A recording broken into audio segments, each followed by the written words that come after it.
The beginning of the month of September signals a new year for our kids going to school, and even for many of those in the labor force who have just finished their annual vacation. Many have enjoyed a relaxing getaway and are looking forward to getting immersed in the day-to-day hustle and bustle. Yet, with the challenge of the pandemic present, it is important to get back to life with a clear understanding that we must adhere to our precautionary measures. It's still not over. Everyone must carefully consider the consequences of carelessness, not only on oneself, but on all those surrounding, whether at home, at work, wherever one goes. It is quite understandable that we are dying to get back to normal, to getting a sense of normalcy, yet the resurgence of the effects of the pandemic has greater health, economic and social repercussions. Even with the vaccination process, no matter how slow it is, there is a need to realize the development or that development means awareness. And to pursue this path, each and every one of us must carry the share of responsibility on all fronts. Good evening. Welcome to the Business Insider. I'm Ayman Salah. Our weekly program tackles events that affect our economies and business, and we aim to bring you the inside story.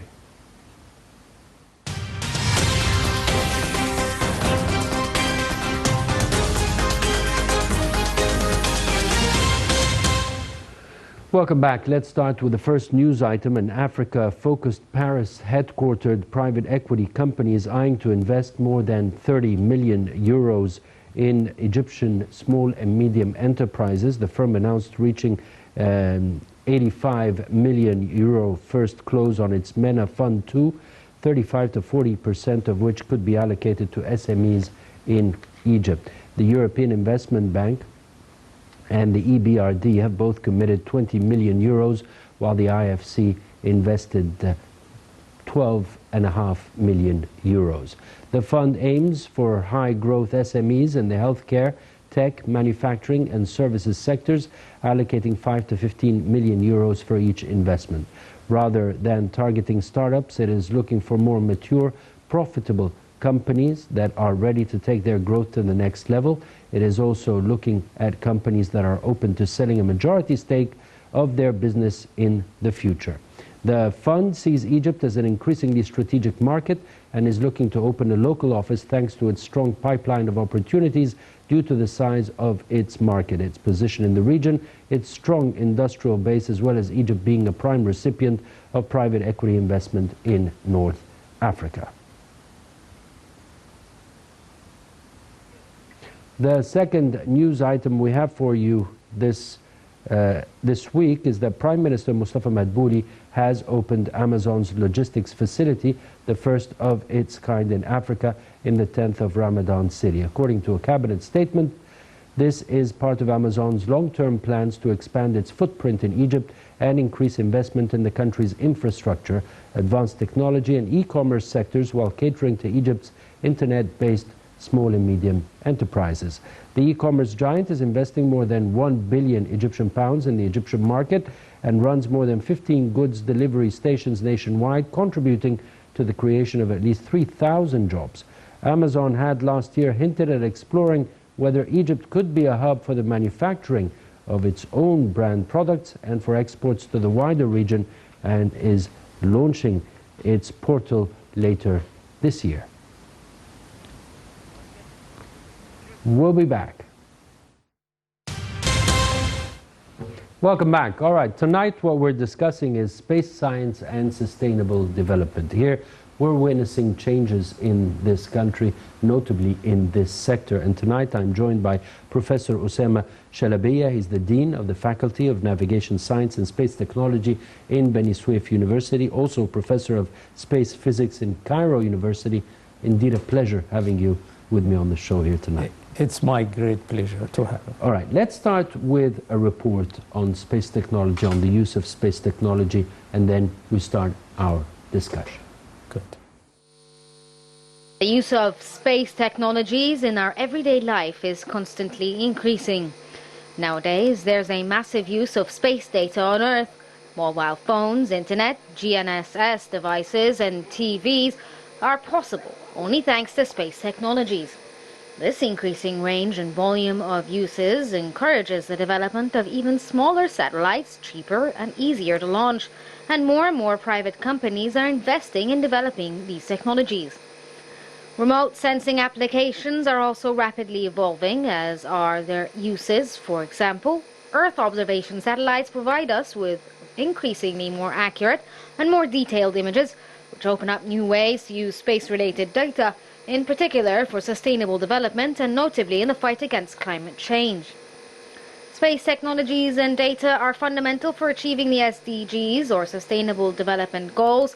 They provide real-time, homogeneous information from any location, including remote areas upon which strategic policy-making decisions can be based, and they are essential for monitoring progress against the SDGs. A study conducted by the United Nations Office for Outer Space Affairs, or UNOSA, found that the use of space navigation satellite system applications delivered direct benefits to almost 40% of the 169 targets of the SDGs without telecommunications. Monitoring climate change and pollution, supporting sustainable agriculture, increasing productivity and promoting industrialization through advancements in research and technology, bringing education to remote areas, supporting the transition to clean energy, improving the monitoring and management of water resources, and enabling smart cities and transportations are only a few of many ways in which space activities support the SDGs. Risk reduction and disaster response, as well as the mapping of diseases and public health emergencies, play a vital role in improving living conditions and the resilience of communities on Earth. Space science contributes to development, and here at home, achieving Egypt's Vision 2030 is on the top of the priorities.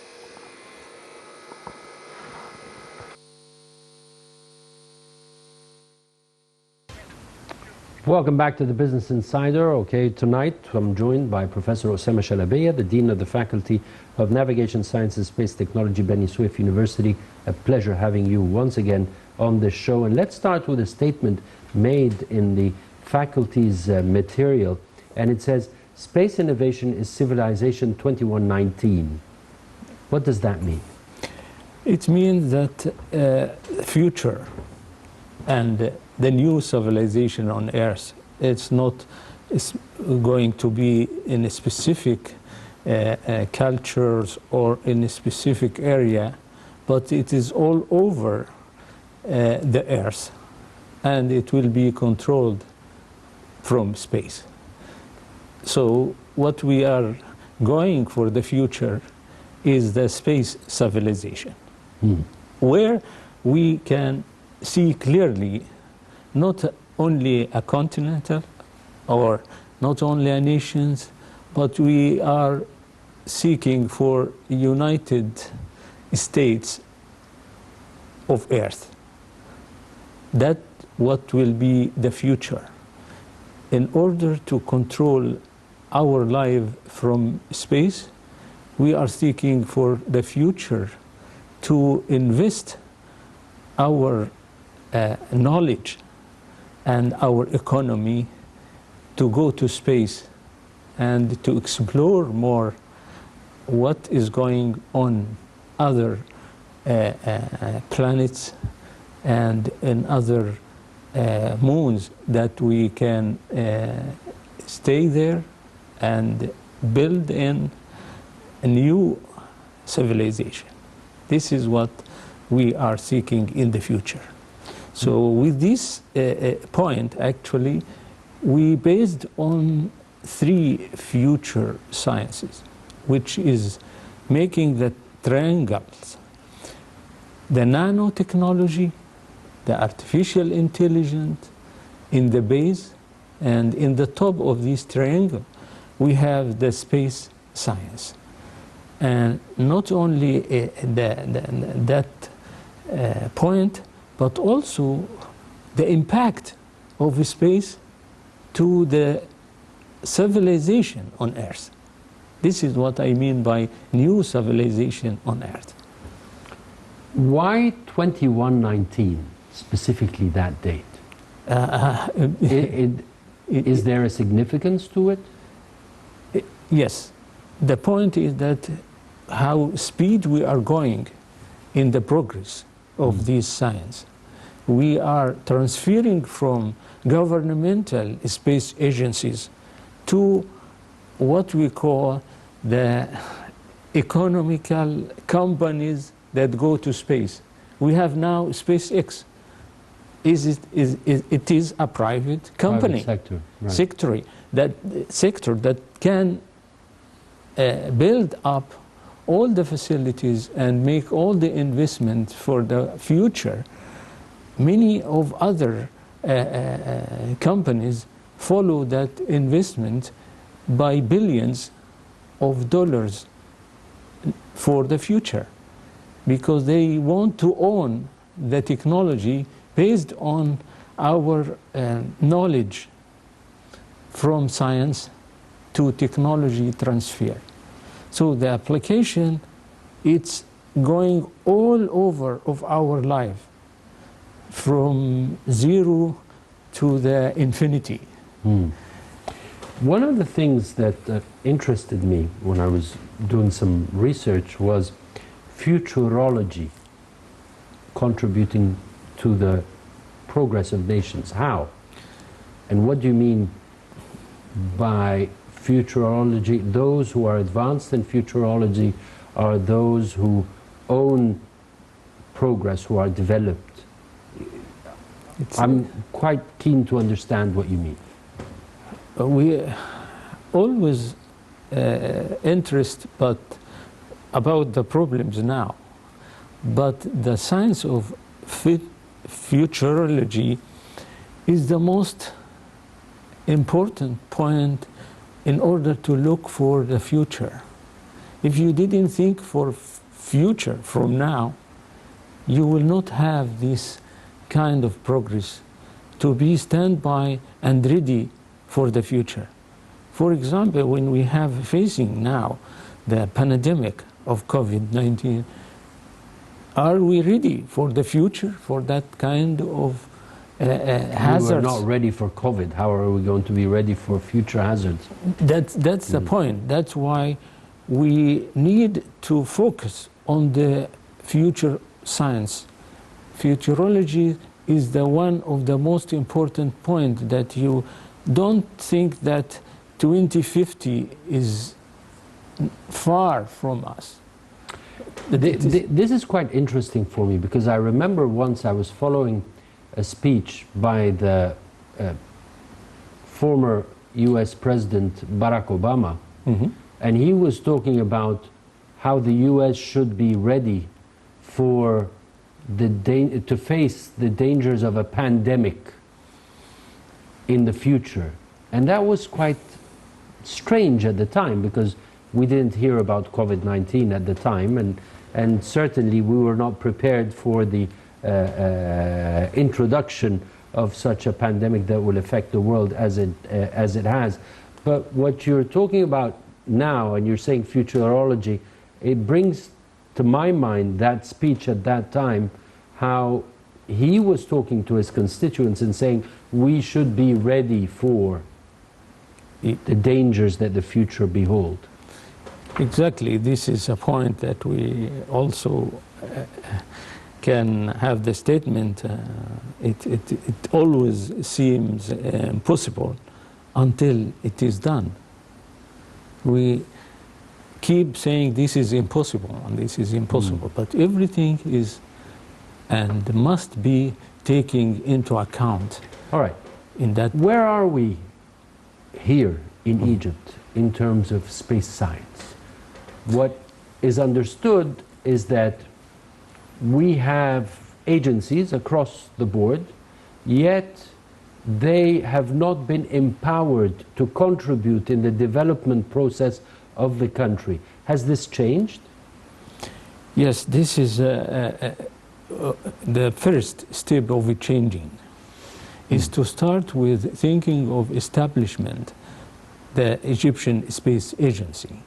This is a pick-up umbrella to start to collect all the activities in the multidisciplinary science, from every engineer, science, economy even, all the sciences that contribute to the space era, that Egypt is really putting its first step since 2018.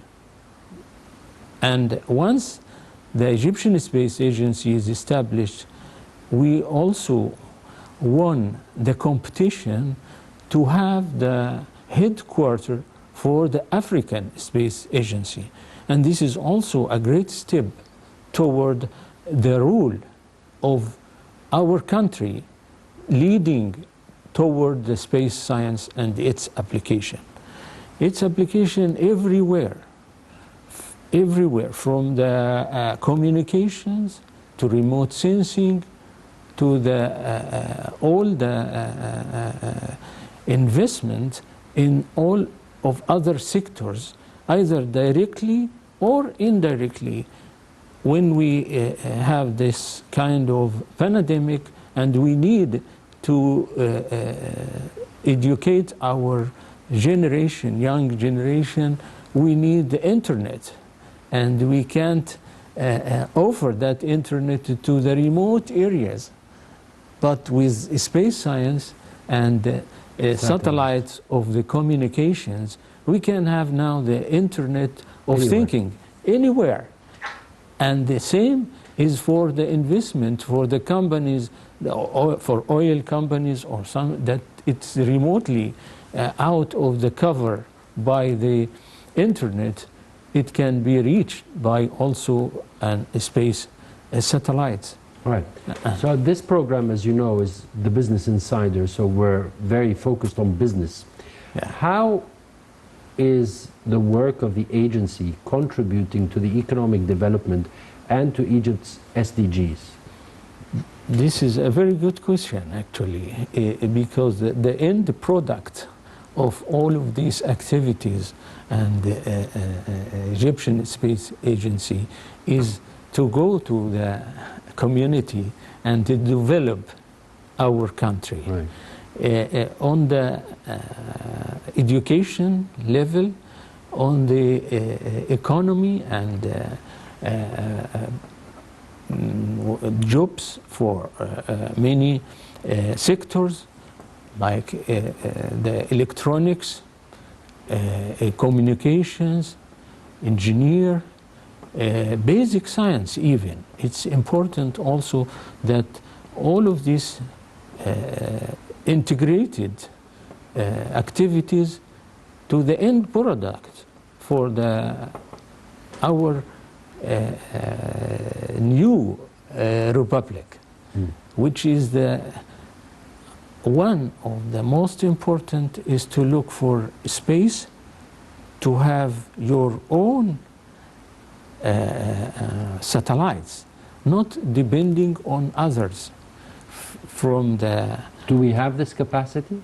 Yes, now I can see for sure with the Egyptian Space Agency, we start first by 60% contribution by a step to have 100% from A to Z that build and construct to locally made satellite. Yes. By when should we expect that?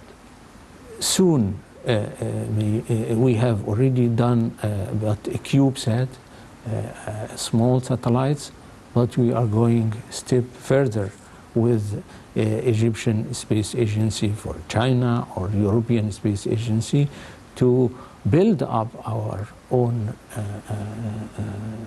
satellites, and then we can be totally independent by moving all this experience to our young generations that will be working in the future. So capacity building will be of highest priority within your activities. Is my understanding correct? Yes, exactly. Our treasure is this human building and the capacity building for our new generations in order to have our own community that leads the area to the future for the space. Otherwise, we will be always dependent on the others. So what has been done on this front in terms of capacity building? That's a good point, actually. We start with education. Education for a young generation in the field of space science, astronomy, and remote sensing as well. Then we moved to the centers, excellency, center of excellence that specified in specific topics and areas, and then integrated all together under the umbrella of the Egyptian Space Agency in order to end up with one product. Because there is no satellite on a shelf to buy and to launch. Right. Every satellite has to be designed in a space mission. For specific use. For a specific use.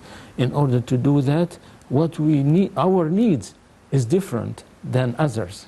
Depends on the nature of our problems in the country, and from these needs we design our own satellite that we seeking to solve our problem. That's why space science technology and its application in different areas is one of the SDGs, as you mentioned earlier in our discussion now.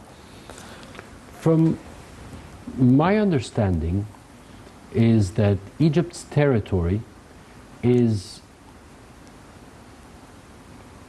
40% of the territory can be developed without any natural hindrances. And then there's a percentage with some natural hindrances that can be overcome, and there's a percentage that cannot be overcome and cannot be developed.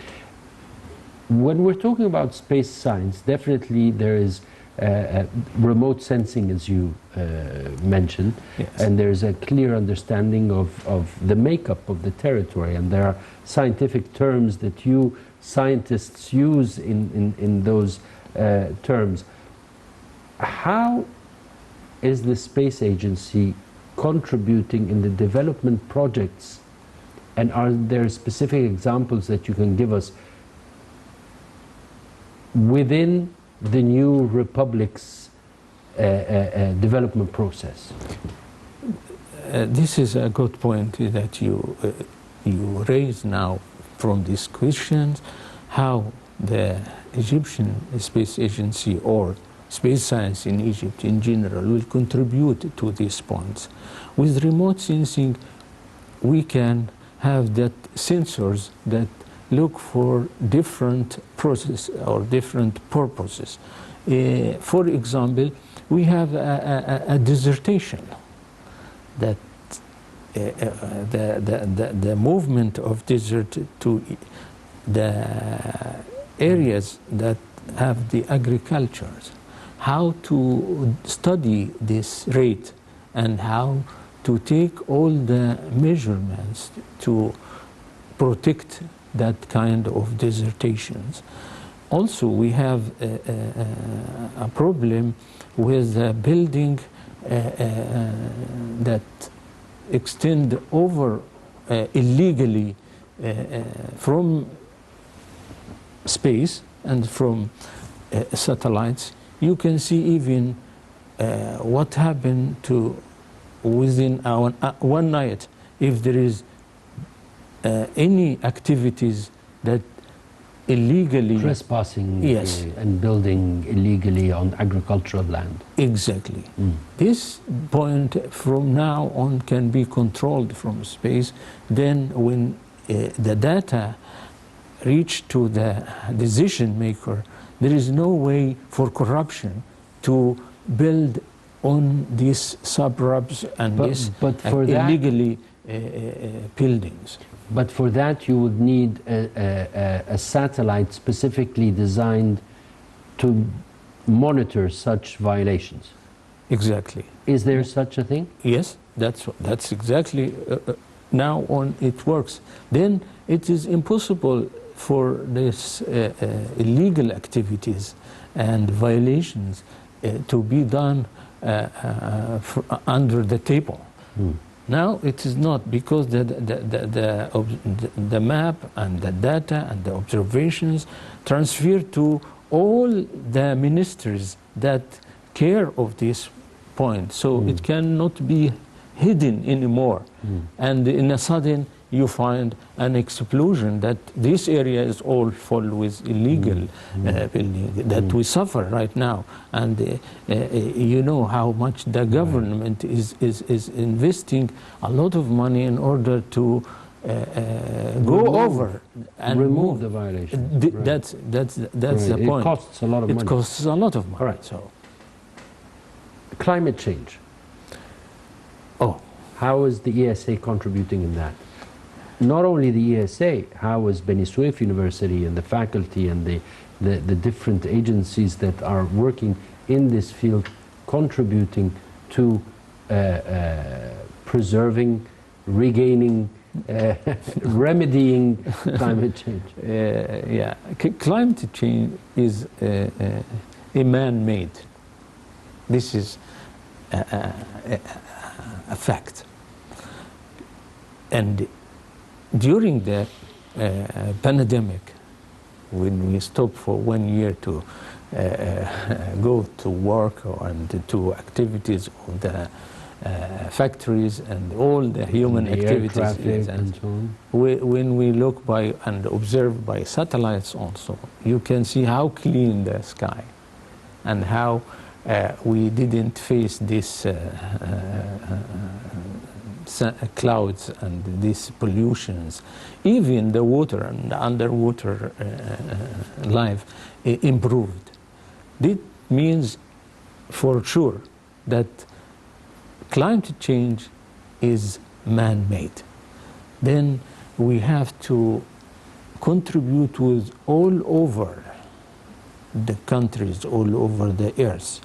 I mean, that's why the United Nations take an action and agreement between all the countries to work against the hazards for, as you said, the future.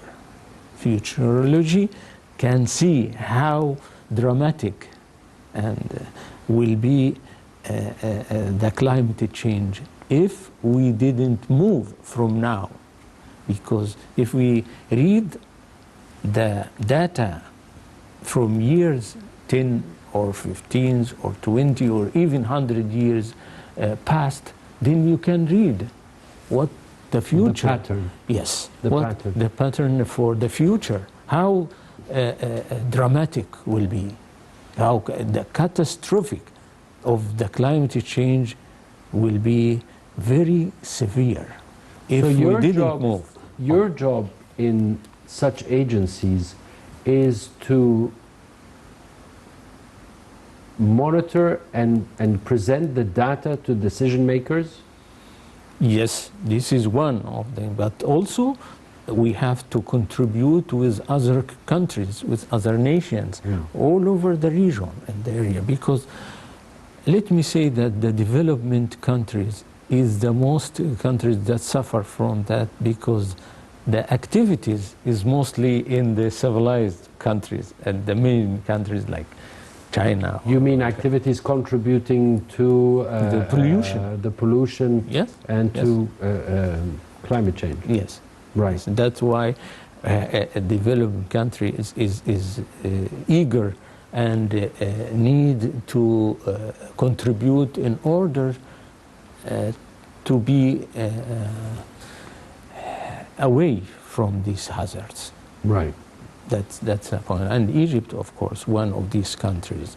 So, of course, the agreements that signed by all the countries to keep our earth green and safe from this climate change, hopefully and finally will be promising from the data itself. It's And not, now Egypt has a bigger responsibility, being the headquarters of the African Space Agency as well.